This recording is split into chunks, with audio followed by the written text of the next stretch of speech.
E aí galera, tudo bem com você? Galera, eu tô aqui com uma super dica para você sobre a Lei 9784 de 99, uma lei que está no seu edital, é a Lei do Processo Administrativo Federal. Você tem que ficar atento a essa lei porque tá caindo demais nas provas, tá bom? E você que ainda não adquiriu seu cronograma de estudo para o concurso da IFPA, Instituto Federal do Pará, clique aqui no link da descrição que tá muito bom, tá cheio de bônus para você e você precisa de uma estratégia para fazer sua prova.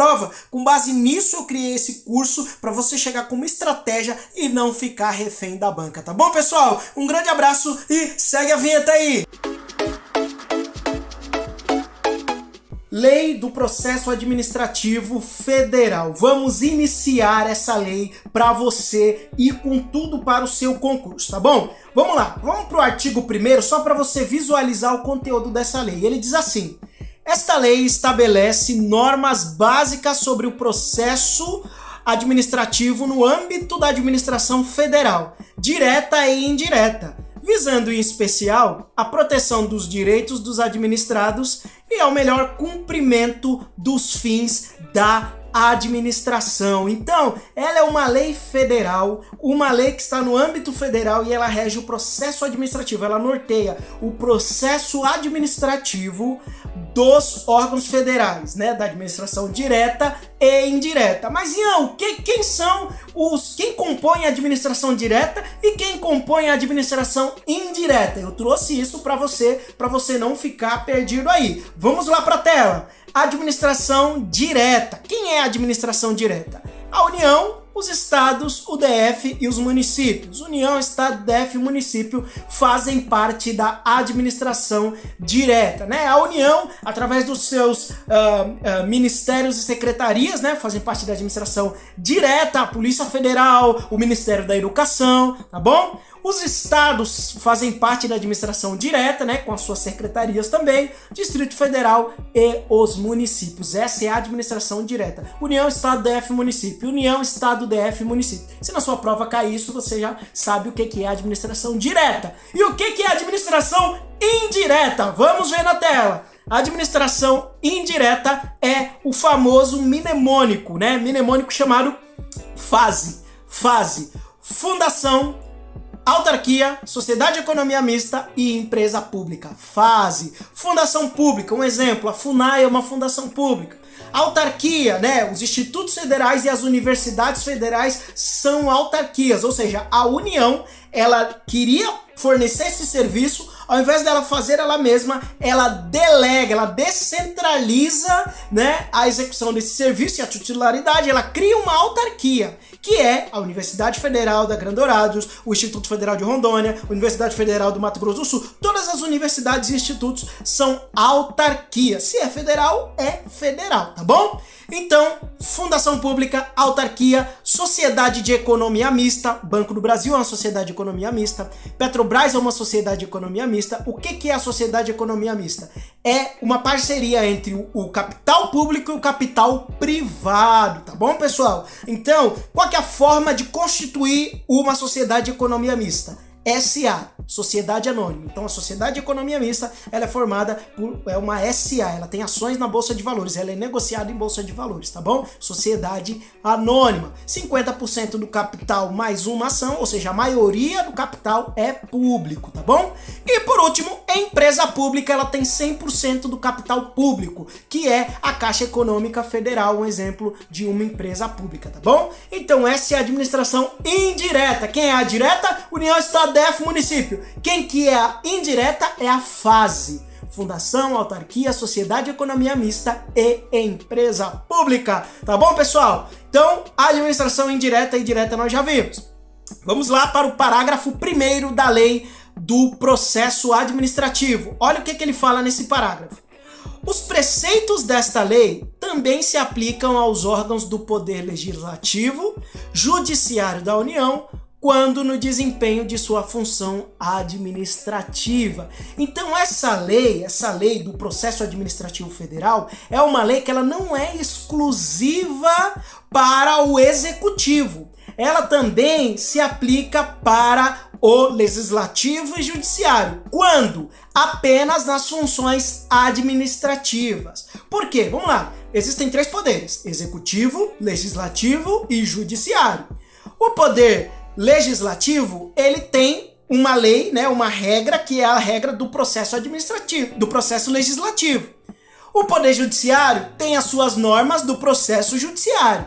E o poder executivo, né, que é onde você vai trabalhar, né, nas universidades e nos institutos federais, ele tem o seu processo administrativo, com base nessa lei 9784 de 99, a lei do processo administrativo. Aí, então só o poder executivo vai poder usar essa lei? Não. Por quê? Porque também é lícito, é permitido o poder judiciário e legislativos usarem essa lei no que se refere às suas funções administrativas. Vou mais fundo aqui para você entender a questão. Existe o poder executivo, legislativo e judiciário. A função típica do poder executivo é administrar a coisa pública, tá bom? Administrar a coisa pública. Essa é a função típica do poder executivo. A função típica do poder judiciário é julgar. E a função típica do poder legislativo é legislar. Entende? Só que o poder legislativo, ele pode administrar e julgar de maneira atípica. O poder judiciário, ele pode legislar e administrar de maneira atípica. Então, não é excludente, entende? Só que cada um tem sua função típica e eles podem utilizar a função atípica, né? Principalmente aqui que a gente está falando é o seguinte, nessa lei, né? O que acontece? Os poderes do legislativo e do judiciário, eles podem utilizar essa lei quando eles forem desempenhar suas funções administrativas. A função, às vezes, eles vão fazer um regimento interno, algo relacionado à estrutura, né? À hierarquia, à gestão de pessoa. Eles podem utilizar as bases do processo e os princípios do processo administrativo, tá bom? Então, vamos seguir.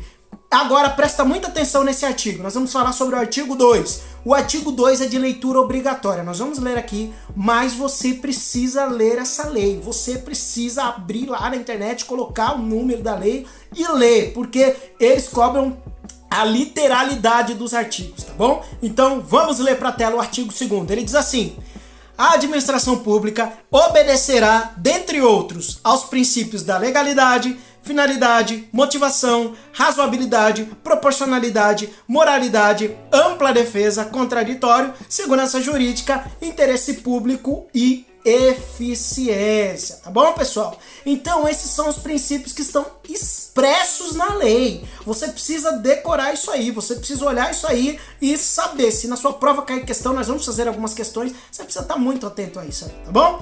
Vamos para mais alguns princípios que caem também. Olha na tela aí. O princípio da gratuidade. O que significa isso? Não existe despesas, né, para custear o processo administrativo. Não deve ser oneroso. A onerosidade não é um princípio dessa lei. A questão vai falar, tem que pagar para eu entrar com o processo administrativo. Não, não tem que pagar. Não tem que pagar, tá bom? Gratuidade. Segundo princípio, oficialidade. A administração, ela pode agir de ofício. O que significa agir de ofício? Ela pode agir por ela mesma. Ela mesma vai abrir um processo, ao invés de esperar que algum interessado abra o processo. Não. A própria administração, o próprio Instituto Federal vai abrir um processo administrativo de ofício. Quando ele faz por ele mesmo, sem alguém de fora motivar, chama-se de ofício. Então a própria administração pode fazer de ofício o seu processo administrativo. Outro princípio, lealdade e boa-fé. Informalismo. O que é esse princípio do informalismo? Significa que o processo administrativo, ele não pode ser aquele processo muito rebuscado a ponto de ninguém entender o que aquele processo quer dizer. Então, tem que ser um processo que dê para todas as pessoas entenderem, todas as pessoas que compõem o processo entenderem. Não pode ser um processo cheio de linguagem formal a ponto de que as pessoas não entendam. Então esse é um princípio para facilitar a compreensão do processo administrativo, tá bom? E, por último, o princípio da verdade material, ou seja, deve ser buscado a verdade. Independente dos autos, independente da situação do processo, deve ser buscado a verdade, tá bom, pessoal? Então, esses foram alguns princípios do processo administrativo e nós vamos fazer algumas questões, porque o que cai na prova é o quê? Questões. Vamos lá para essa questão da FAPEC, o FMS de 2020. Dá uma olhada aí. Qual dos princípios a seguir não se aplica ao processo administrativo regido pela Lei 9784 de 99? A. Oficialidade ou impulso oficial. B. Verdade material. C. Onerosidade. D. Proporcionalidade. E E. Segurança jurídica. Quais desses princípios não se aplicam? Observe o que eu falei para você. Por isso que é tão importante você ler a lei. O princípio que não se aplica é o princípio da onerosidade. Por quê? Porque existe o princípio da gratuidade. Não é oneroso o processo administrativo, tá bom? Então é interessante você ler a letra da lei para você ficar familiarizado com esses termos. Próxima questão. Sobre o processo administrativo no âmbito da administração pública federal, é correto afirmar: o administrado poderá agir de modo temerário perante a administração pública. Não, o administrado não poderá agir de modo temerário. Onde que está isso? Isso está lá na sua lei que você precisa ler, no artigo 4. Não agir de modo temerário. O que é agir de modo temerário? É agir querendo acelerar o processo para você. Entende? Não, tem os prazos a serem cumpridos. Próxima alternativa. A atuação com lealdade, urbanidade e boa-fé é de observância exclusiva da administração pública. Presta atenção nessas palavras restritivas. Exclusiva, somente. Entende? Então presta atenção. Não é exclusivo da administração pública. Tanto o interessado quanto a administração tem que agir com boa fé, com lealdade. Tá bom? C. A indicação dos pressupostos de fato e de direito é dispensada nas decisões proferidas pela administração pública. Não é dispensada. Onde que está isso? Está lá na sua lei, no artigo 2º. Ele diz assim: serão observados indicação de pressupostos de fato e de direito que determinarem a decisão do processo administrativo. Ou seja, não é dispensada, tá bom? Então, letra D. O processo administrativo tem como critério, entre outros, a adoção de formas simples, suficientes para propiciar um adequado grau de certeza, segurança e respeito ao direito dos administrados. Perfeito, maravilha, bonitinho, é exatamente esse o gabarito. O processo ele tem que ter o critério de adoção de forma simples, suficiente para propiciar um grau de certeza e segurança para o administrado. Então, é aquele princípio da informalidade, não tem que ser tão formal para as pessoas poderem entender o processo. E a última alternativa ele fala: na defesa de seus direitos não cabe ao administrado expor fatos conforme a verdade. Tá dizendo que tem que mentir? Não, o princípio é a verdade material, tem que ser conforme a verdade, tá bom, pessoal? Vamos para mais uma questão. A OCP. De acordo com o que dispõe a Lei Federal número 9784 de 99, o processo administrativo: A. Só pode iniciar-se de ofício. B. Pode iniciar-se de ofício ou a pedido do interessado. C.